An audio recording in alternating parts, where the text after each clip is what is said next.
How to delete Facebook activity log all at once. Hi everyone, welcome to the channel.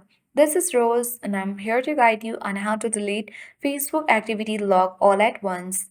Watch the video till the end and without any further ado, let's dive right into the video. Launch Facebook app on your device. Log into your account. Hit the three-line icon at top right corner of the screen.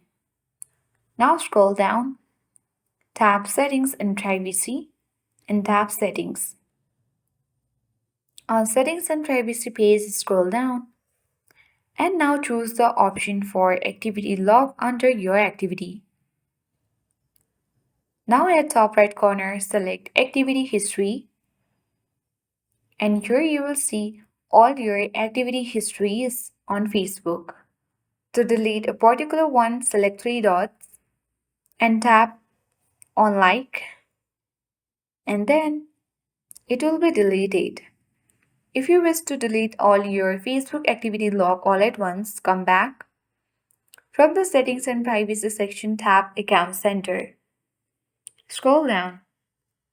Tap on Your Information and Permissions and select your activity of Meta Technology and tap Clear Previous Activity.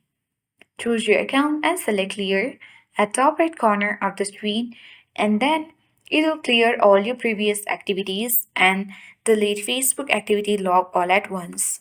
That's it. I hope this guide was helpful. Please hit the like button, subscribe, and share it to your friends and family. Thanks for watching and see you in the next video.